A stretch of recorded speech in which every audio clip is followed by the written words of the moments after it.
ladies and gentlemen, the President of the United States.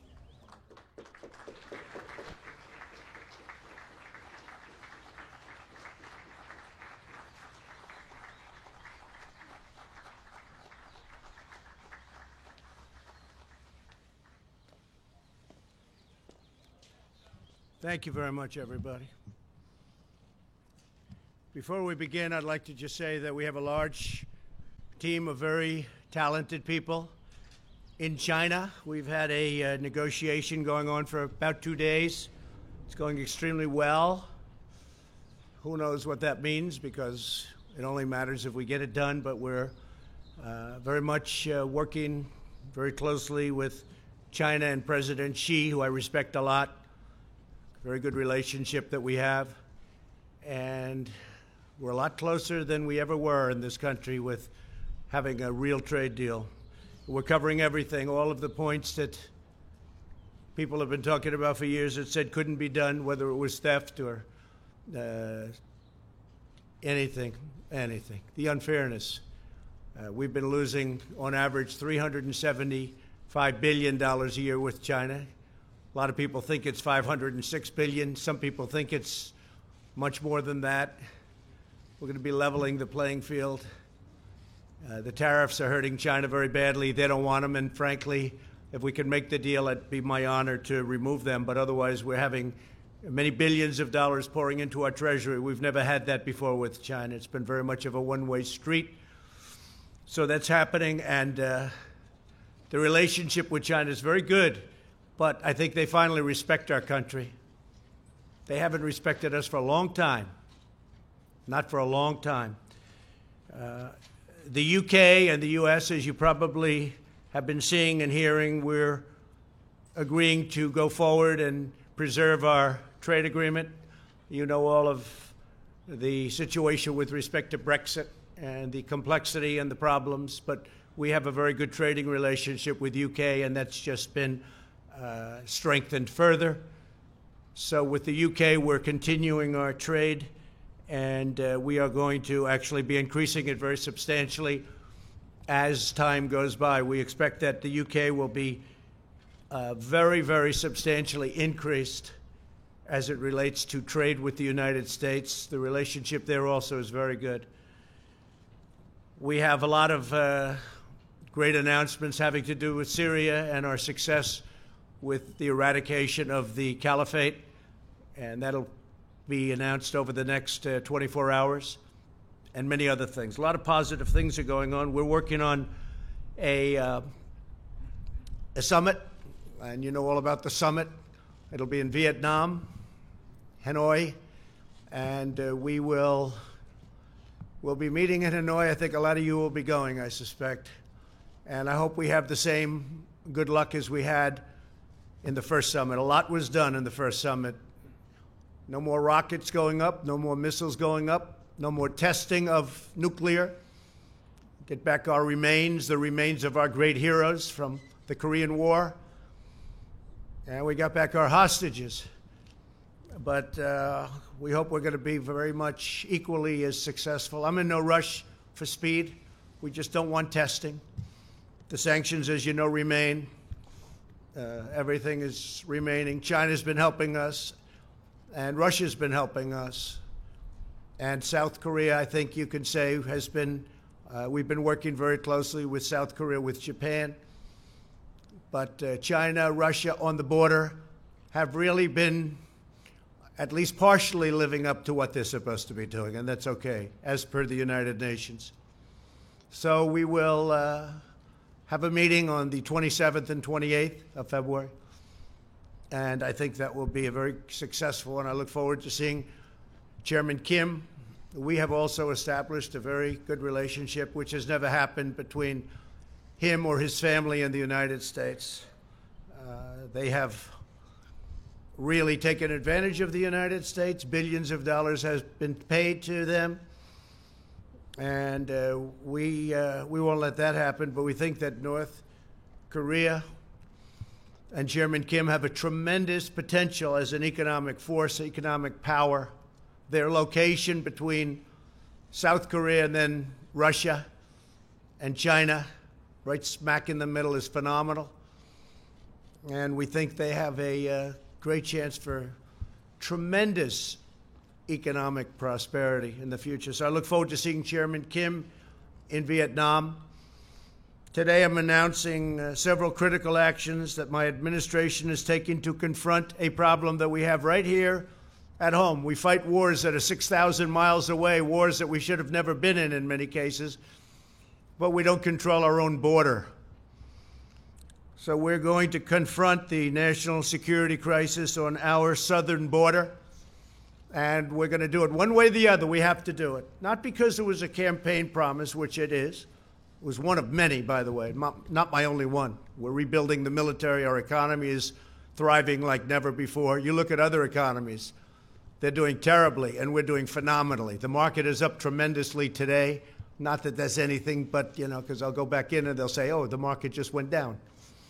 But the market is getting close to the new highs that we created. We have all the records. We have every record, but we're getting close to that point again where we'll create new records. So our country is doing very well economically, and we've done a lot. But one of the things I said I have to do and I want to do is border security, because we have tremendous amounts of drugs flowing into our country, much of it coming from the southern border. When you look and when you listen to politicians, in particular certain Democrats, they say it all comes through the port of entry. It's wrong. It's wrong. It's just a lie. It's all a lie. They say walls don't work. Walls work 100%. Whether it's El Paso, I really was smiling because the other night I was in El Paso. We had a tremendous crowd. And I asked the people, many of whom were from El Paso, but they came from all over Texas. And I asked them, I said, let me ask you, as a crowd, when the wall went up, was it better? You were there, some of you. It was not only better, it was like 100% better. You know what they did.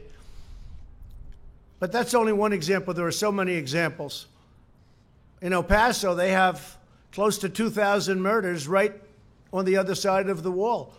And they had 23 murders. It's a lot of murders. But it's not close to 2,000 murders, right on the other side of the wall in Mexico. So everyone knows that walls work, and there are better examples than El Paso, frankly. You just take a look almost everywhere. Take a look at Israel. They're building another wall. Their wall is 99.9% effective, they told me. 99.9%. That's what it would be with us, too. The only weakness is they go to a wall and then they go around the wall. They go around the wall and in. Okay? That's what it is. Very simple. And a big majority of the big drugs, the big drug loads, don't go through ports of entry. They can't go through ports of entry. You can't take big loads because you have people. We have some very capable people, the Border Patrol, law enforcement, looking. You can't take human traffic, women and girls. You can't take them through ports of entry. You can't have them tied up in the back seat of a car or a truck or a van. They open the door. They look. They can't see three women with tape in their mouth or three women whose hands are tied. They go through areas where you have no wall. Everybody knows that. Nancy knows it. Chuck knows it. They all know it. It's all a big lie. It's a big con game. You don't have to be very smart to know. You put up a barrier, the people come in, and that's it. They can't do anything unless they walk left or right, and they find an area where there's no barrier, and they come into the United States. Welcome. We've detained more people. Our border agents are doing such incredible work. Our military has been incredible.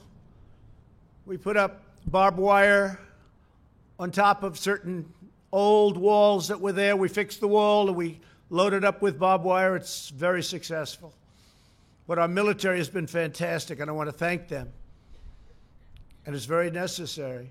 We've broken up 2 caravans that are on their way. They just are breaking. They're in the process of breaking up. We have another one that we haven't been able to break up yet. We've been actually working with Mexico much better than ever before. I want to thank the president. I want to thank Mexico. They have their own problems. They have the largest number of murders that they've ever had in their history. Almost 40,000 murders. 40,000. And they got to straighten that out, and I think they will. But I just want to thank the president because he's been helping us with these monstrous caravans that have been coming up. We had one that was up to over 15,000 people. It's largely broken up. Others have gotten through. And in Tijuana, you have a lot of people staying there. If we didn't have the wall up and if we didn't have the wall secured and strengthened, they would have walked right through. They'd be welcome to the United States.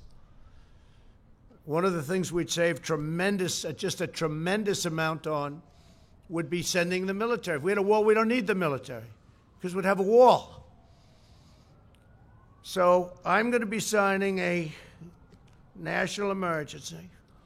And it's been signed many times before.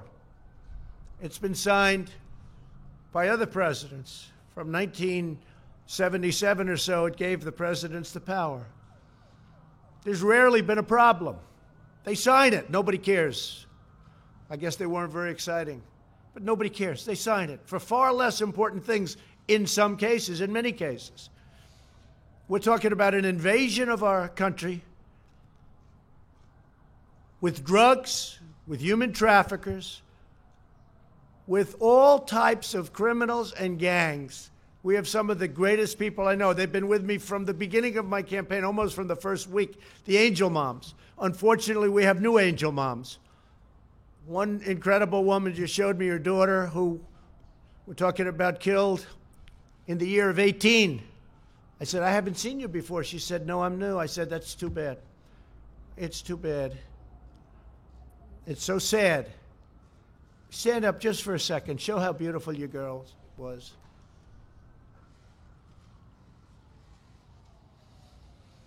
Thank you. I have such respect for these people. Angel moms, angel dads, angel families. I have great respect for these people. These are great people. These are great people. They're fighting for their children that have been killed by people that were illegally in this country. And the press doesn't cover them. They don't want to, incredibly. And they're not treated the way they should be. They're fighting for other people because they don't want what happened to their children or husband or anybody. We have one young lady whose husband, please, stand up. Your husband was just killed in Maryland. Incredible man, just killed. Beautiful children won't be seeing their father again. These are brave people. These are people that they don't have to be here. They don't have to be doing this. They're doing it for other people. So I just want to thank all of you for being here. Okay, I really do. I want to thank you, incredible people. Last year, 70,000 Americans were killed, at least. I think the number is ridiculously low, by drugs, including meth and heroin and cocaine, fentanyl. Now, one of the things that I did with President Xi in China when I met him in Argentina at a summit, before I even started talking about the trade, it was a trade meeting. It went very well, but before I talked about trade, I talked about something more important. I said, listen, we have tremendous amounts of fentanyl coming into our country, kills tens of thousands of people. I think far more than anybody registers. And I'd love you to declare it a lethal drug and put it on your criminal list. And their criminal list is much tougher than our criminal list. Their criminal list, a drug dealer gets a thing called the death penalty. Our criminal list, a drug dealer gets a thing called, how about a fine? And when I asked President Xi, I said, do you have a drug problem? No, no, no. I said, you have 1.4 billion people. What do you mean you have no drug problem? No, we don't have a drug problem. I said, why? Death penalty. We give death penalty to people that sell drugs. End of problem. What do? We set up blue ribbon committees. lovely men and women. They sit around a table, they have lunch, they eat, they dine, and they waste a lot of time. So if we want to get smart, we can get smart. You can end the drug problem. You can end it a lot faster than you think. But President Xi's agreed to put fentanyl on his list of deadly drugs. And it's a criminal penalty, and the penalty is death. So that's frankly one of the things I'm most excited about in our trade deal. You want to know the truth? I think maybe there's no more important point. We're going to make billions of dollars with this trade deal. It's going to be great for our country and great for China, I hope. Their market's down close to 40%. Our market's way up. We've picked up, since my election, trillions of dollars of worth. Trillions, many trillions. And China's lost trillions of dollars. But I want it to be good for China, and I want it to be good for the United States. So we'll see what happens. China's coming here next week, by the way. They're coming home, the traders. And then China's coming here next week. And then I'll be meeting with President Xi at some point after that to maybe for some remaining deals, we'll make them directly one-on-one ourselves. So we're going to be signing today and registering national emergency. And it's a great thing to do because we have an invasion of drugs, invasion of gangs, invasion of people, and it's unacceptable. And by signing the national emergency, something signed many times by other presidents, many, many times, President Obama. In fact, we may be using one of the national emergencies that he signed having to do with cartels, criminal cartels. It's a very good emergency that he signed, and we're going to use parts of it in our dealings on cartels. So that would be a second national emergency, but in that case, it's already in place. And what we really want to do is simple. It's not like it's complicated. It's very simple. We want to stop drugs from coming into our country. We want to stop criminals and gangs from coming into our country. Nobody's done the job that we've ever done. I mean, nobody's done the job that we've done on the border. And in a way, what I did by creating such a great economy, and if the opposing party got in, this economy would be down the tubes. You know, I hear a lot of people say, oh, well, but maybe the previous administration. Let me tell you, the previous administration, it was heading south, and it was going fast. We would have been down the tubes. The regulations were strangling our country, unnecessary regulations. By creating such a strong economy, you just look at your televisions or see what's going on today, it's through the roof. What happens is more people want to come. So we have far more people trying to get into our country today than probably we've ever had before. And we've done an incredible job in stopping them, but it's a massive number of people. If we had the wall, it would be very easy. We would make up for the cost of the wall just in the cost of the fact that I would be able to have fewer people. We wouldn't need all of this incredible talent, some of whom are sitting in the first row. You wouldn't need all of this incredible talent. We would get thousands of law enforcement people, including Border Patrol. You put them in different areas. You have them doing different things. Law enforcement and Border Patrol. And I want to thank law enforcement, and I want to thank Border Patrol, and I want to thank ICE. ICE is abused by the press and by the Democrats. And by the way, we're going to be taking care of ICE. You know, we talk about the new bill. We're going to be taking care of ICE. They wanted to get rid of ICE. And the bill is just the opposite of that. A lot of good things happen. So that's the story. We want to have a safe country. I ran on a very simple slogan, make America great again. If you're going to have drugs pouring across the border, if you're going to have human traffickers pouring across the border in areas where we have no protection, in areas where we don't have a barrier, then very hard to make America great again.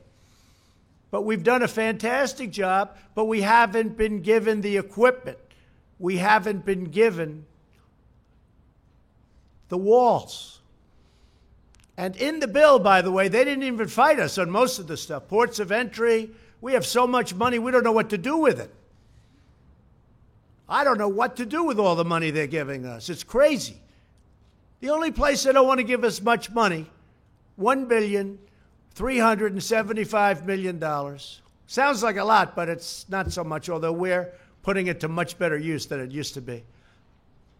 A lot of the past administrations, it was easy to get, they didn't build, or they didn't do what they could have done. It would have been great. It would have been great to have done it earlier, but I was a little new to the job, a little new to the profession. And we had a little disappointment for the first year and a half. People that should have stepped up did not step up. They didn't step up, and they should have. It would have been easy. Not that easy, but it would have been a lot easier. But some people didn't step up. But we're stepping up now. So we have a chance of getting close to $8 billion. Whether it's $8 billion or $2 billion or $1.5 billion, it's going to build a lot of wall. We're getting it done. We're right now in construction with wall in some of the most important areas. And we have renovated a tremendous amount of wall, making it just as good as new. That's where a lot of the money has been spent on renovation. In fact, we were restricted to renovating, which is okay. But we're going to run out of areas that we can renovate pretty soon. And we need new wall. So I want to thank everybody for being here. I want to thank in particular the angel moms and dads for being here. Thank you very much. We have great respect for you. The real country, our real country, the people that really love our country, they love you. So I just want you to know that. I know how hard you fight, and I know how hard a fight you're having. I also want to thank all of the law enforcement for the job you do. Believe me, our country loves you, and they respect you greatly. And we're giving you a lot of surplus. We're giving you surplus military equipment, which a lot of people didn't like giving previous to this administration. But hundreds of millions of dollars of surplus equipment. And as we get it, as you know, we send it down, and you have much better protection. But I really appreciate you being here. So the order is signed, and I'll sign the final papers as soon as I get into the Oval Office, and we will have a national emergency, and we will then be sued, and they will sue us in the Ninth Circuit, even though it shouldn't be there, and we will possibly get a bad ruling, and then we'll get another bad ruling, and then we'll end up in the Supreme Court, and hopefully we'll get a fair shake, and we'll win in the Supreme Court, just like the ban. They sued us in the Ninth Circuit, and we lost, and then we lost in the appellate division, and then we went to the Supreme Court, and we won. And it was very interesting, because yesterday they were talking about the ban, because we have a ban. It's very helpful. Madam Secretary, is that right? Without the ban, we'd have a bigger problem. We have a ban on certain areas, certain countries, depending on what's going on in the world. And we won, but somebody said, President Trump lost on the ban. Well, he was right. I lost at the lower court. He didn't say that we ultimately won at the United States Supreme Court. They didn't want to say that. They didn't want to go that far. They were saying how I lost. The person sitting right up here, Donald Trump lost on the ban. Yeah, I did. And then I lost a second time. You should have said that too. And then it went to the Supreme Court, and I won. Didn't want to take it that far. But we won on the ban, and we won on other things too. The probably easiest one to win is on declaring a national emergency, because we're declaring it for virtual invasion purposes, drugs, traffickers, and gangs. And one of the things, just to finish, we have removed thousands of MS-13 gang monsters. Thousands. They're out of this country. We take them out by the thousands, and they are monsters. Okay. Do you have any questions? Yeah. John, go ahead. You were prepared. Mr. President, a lot of the money... Were you saying I was prepared? What, with the microphone and Oh, prepared I thought for you questions? meant I was prepared. I couldn't believe you said that. People don't like saying that. You were prepared for questions. I am prepared. I'm always prepared. A lot of the money that goes to count toward your $8 billion is money that's being reprogrammed in the DOD budget. How can you guarantee to military families and to our men and women of the military that none of the money that would be reprogrammed to a wall will take away from other technology, other renovations, construction that is desperately needed in our military? So, John, we had certain funds that are being used at the discretion of generals, at the discretion of the military. Some of them haven't been allocated yet, and some of the generals think that this is more important. I was speaking to a couple of them. They think this is far more important than what they were going to use it for. I said, what were you going to use it for? And I won't go into details, but didn't sound too important to me. Plus, if you think, I've gotten $700 billion for the military in year one, and then last year $716 billion, and we're rebuilding our military. But we have a lot, and under the previous administration, our military was depleted, badly depleted, and they weren't spending. I mean, they had a much smaller amount of money.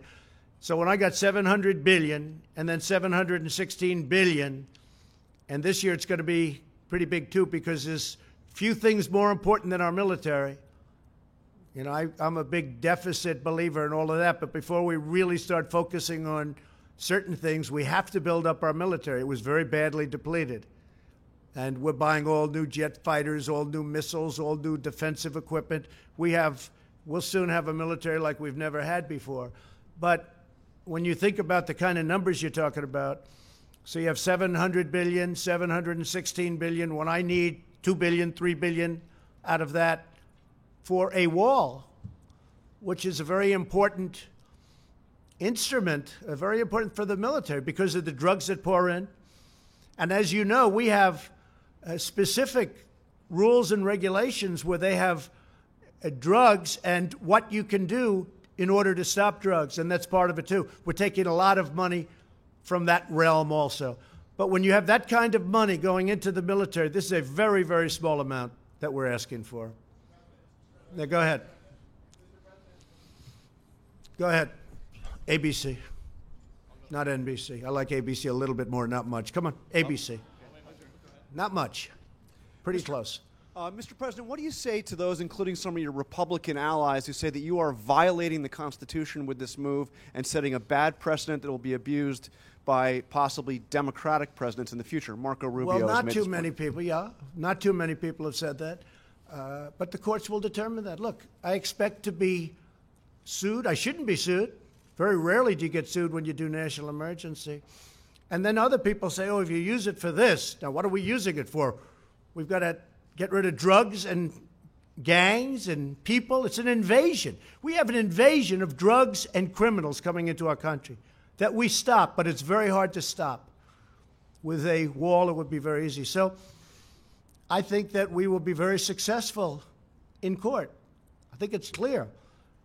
And the people that say we create precedent, well, what do you have, 56 or a lot of times? Well, that's creating precedent. And many of those are far less important than having a border.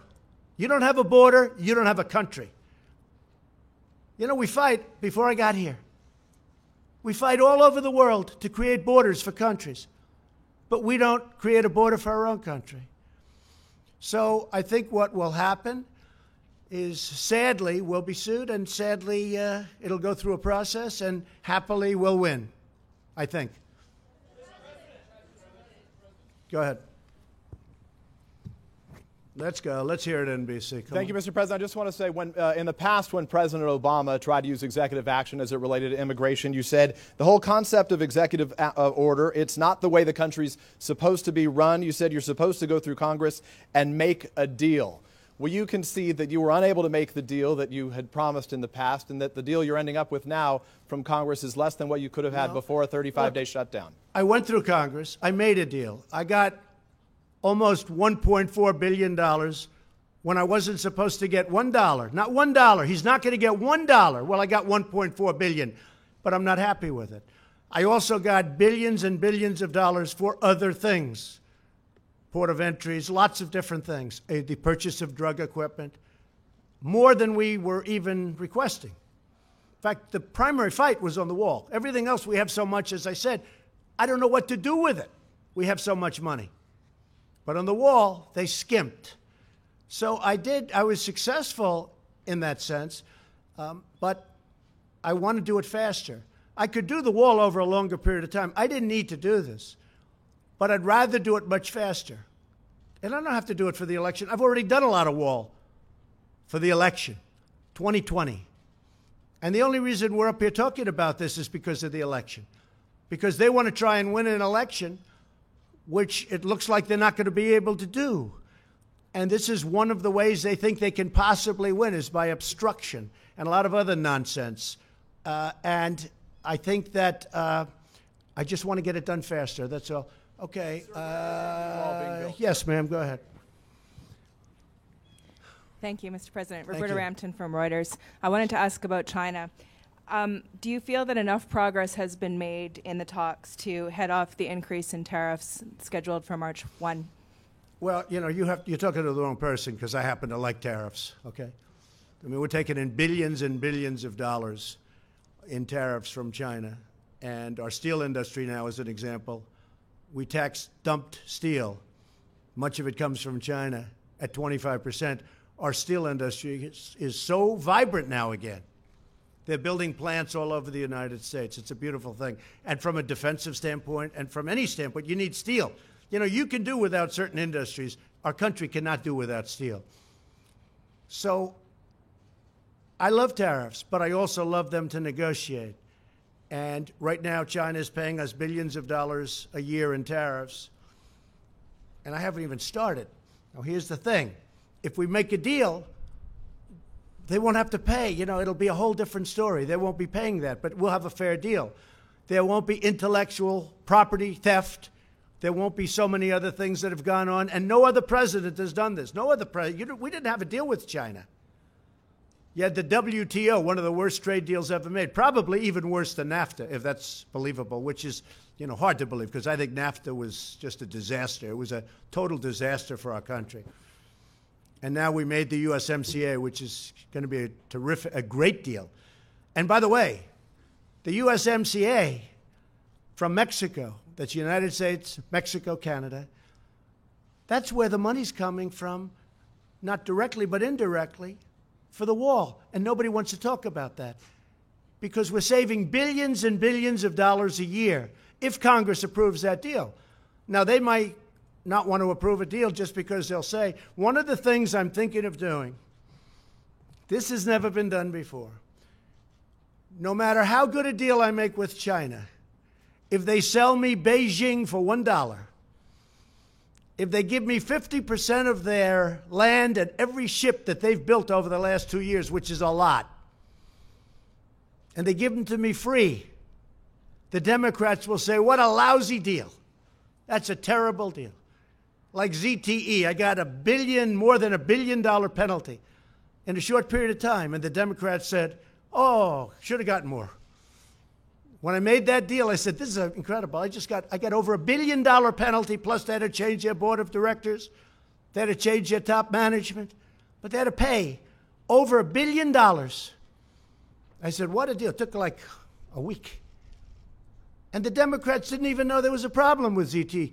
I'm the one that fined them. I'm the one that settled it. Over $1 billion.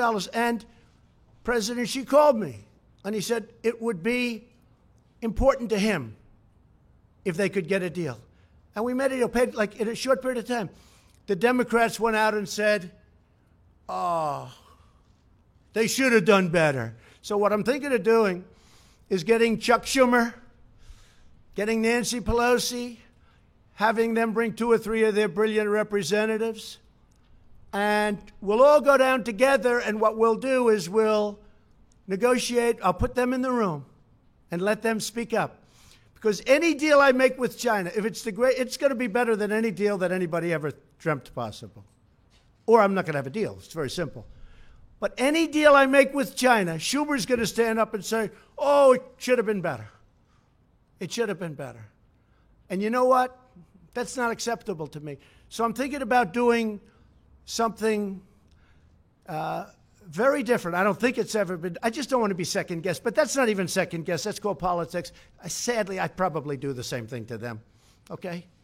But any deal I make, toward the end, I'm going to bring Schumer, at least offer him, and Pelosi.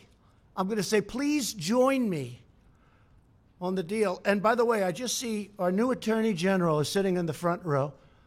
Please stand up, Bill. Such an easy job he's got.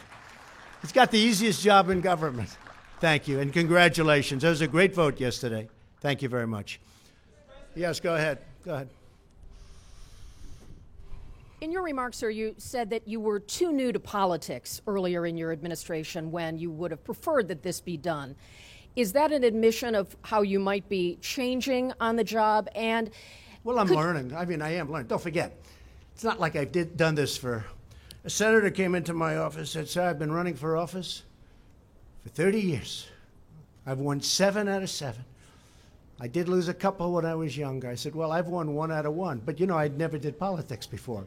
Now I do politics. I will tell you, I'm very disappointed at certain people, particular one, for not having pushed this faster. Are you referring to But Speaker I've Ryan, learned- sir? Who?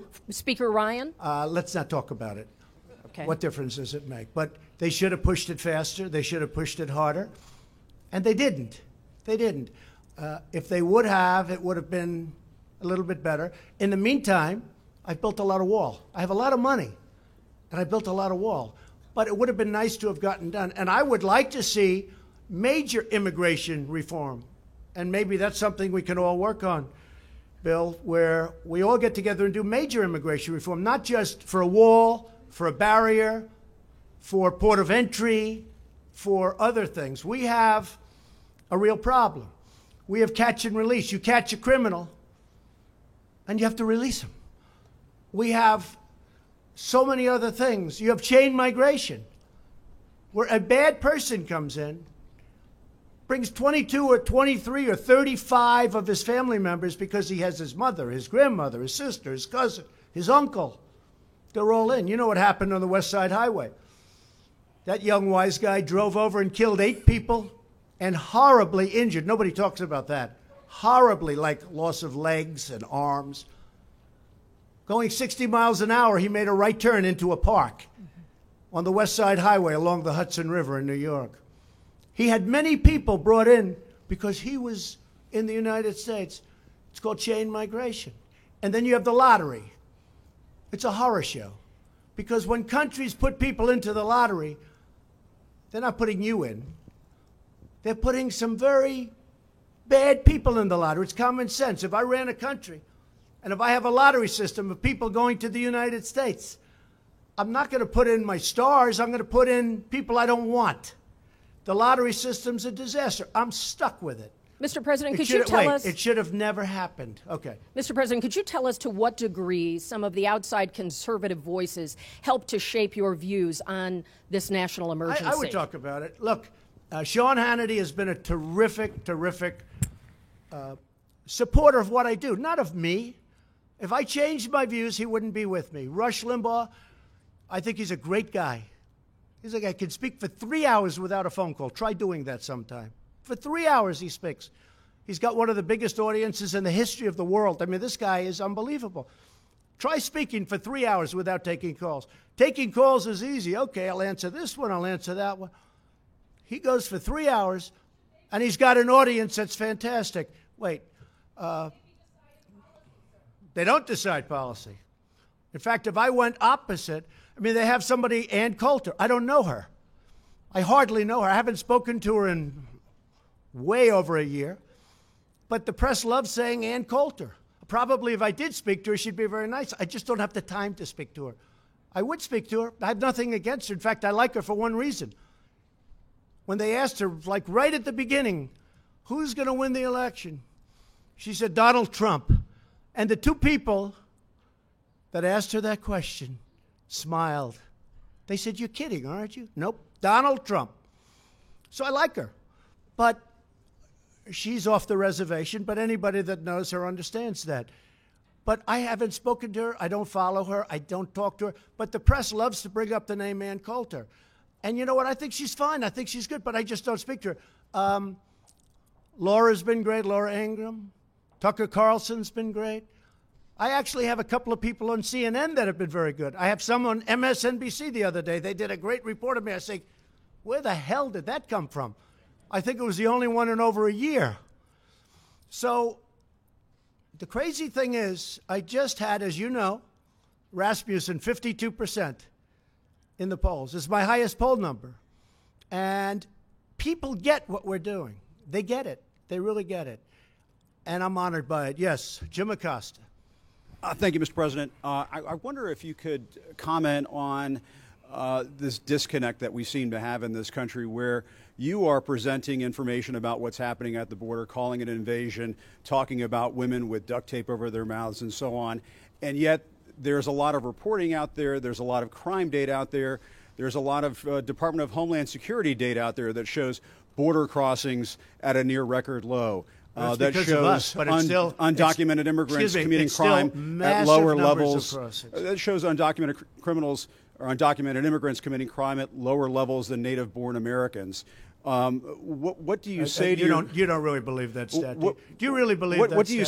Well, take a look at our federal prisons. I believe in facts and statistics and Okay, data. any more quick? Let's go. Let me just ask you this: what do you say to your critics who say that you are creating a national emergency, that you're concocting a national emergency here in order to get your wall because you couldn't get it through other ways? Moms, what do you think? Do you think I'm creating something? Ask these incredible women who lost their daughters and their sons. Okay? Because your question is a very political question, because you have an agenda. You're CNN. You're fake news. You have an agenda. The numbers that you gave are wrong. Take a look at our federal prison population. See how many of them, percentage-wise, are illegal aliens. Just see. Go ahead and see. It's a fake question. Yes, go ahead. Can I ask a follow-up? Thank you, Mr. President. Just to follow up on that, unifying crime reporting statistics, numbers from your own Border Patrol, numbers from this government show that the amount of illegal immigrants are down. There is not violence on the border. And that there's most not violence on the there's border? not as much violence really? as. Let me, wait a minute, 26 people. Let me finish the killed. question, please. Let me finish the question. 2 weeks please. ago, 26 people were killed in a gunfight on the border. I understand what you're a saying. mile away from where I went. I was there. I understand. That's not the question. The question is. Do we forget about that? No, I'm not forgetting about it. I'm asking you to clarify where you get your numbers, because most of the DEA crimes reporting statistics that we see show that drugs are coming across at the ports of entry, that illegal immigration is down, and the violence is down. Okay. So what do you base your facts on? Come on, let's go. Secondly... no, you get one. You get one. Well, the second Just question sit down. is... Wait, sit down. Sit down. Could you please answer? Sit down. You get one question. I get my numbers from a lot of sources, like Homeland Security, primarily. And the numbers that I have from Homeland Security are a disaster. And you know what else is a disaster? The numbers that come out of Homeland Security, Kirsten, for the cost that we spend and the money that we lose because of illegal immigration. Billions and billions of dollars a month. Billions and billions of dollars. And it's unnecessary. So your own government stats are wrong, are you saying? No. I use many stats. Could you share those stats with us? Let me tell you, you have stats that are far worse than the ones that I use. But I use many stats. But I also use Homeland Security. All right, next question. And do you, wait a minute, just a quick follow-up. No. Go, please. Thank you, Mr. President. I just want to bring you back to China for a second. The White House put out a statement today talking about the March 1st deadline. The other day, though, you gave the possibility that maybe this could slide. Are you eyeing a possible extension, 30 days, maybe 60 days? Where does the status there? Or is March 1st So it's the a deadline? very big deal. I guess you could say it's like, must be the biggest deal ever made if you think trade with China. How big does that get? Although if you look, the USMCA is right up there. But it's very complicated. There are many, many points that we're bringing up that nobody ever brought up or thought to bring up, but they're very important because we were on the wrong side of every one of them. There is a possibility that I will extend the date. And if I do that, if I see that we're close to a deal or the deal is going in the right direction, I would do that at the same tariffs that we're charging now. I would not increase the tariffs. Let me also ask you about the debt, sir, because it's gone from a shade under 20 trillion from when you took office. Now it's a shade over 22 trillion and heading in the wrong direction. What are your plans to reverse it? Well, it's all about growth. But before I really focus on that, and you have to remember, President Obama put on more debt on this country than every president in the history of our country combined. So when I took over, we had one man that put on more debt than every other president combined. Combine them all. So you can't be talking about that. But I talk about it because I consider it very important. But first I have to straighten out the military. The military was depleted. And if we don't have a strong military, that hopefully we won't have to use because it's strong, if we don't have a strong military, you don't have to worry about debt. You have bigger problems. So I had to straighten out the military. That's why I did the 700 and 716 billion. But growth will straighten it out. You saw last month the trade deficit went way down. Everybody said, what happened? Well, what's happening is growth. But before I can focus too much on that, a very big expense is military. And we have no choice but to straighten out our military. Is growth the only answer, sir, or is entitlement? Yes, ma'am. Go ahead. Thank you, Mr. President. On North Korea, back on the last summit, you guys came out with a pretty general agreement. Yes. I was wondering what you thought has been accomplished since the last summit, and then are we going to be seeing anything concrete on denuclearization? Yeah, a lot's been accomplished. We're dealing with them. We're talking to them. When I came into office, I met right there in the Oval Office with President Obama. And I sat in those beautiful chairs, and we talked. It was supposed to be 15 minutes. As you know, it ended up being many times longer than that. And I said, what's the biggest problem? He said, by far, North Korea.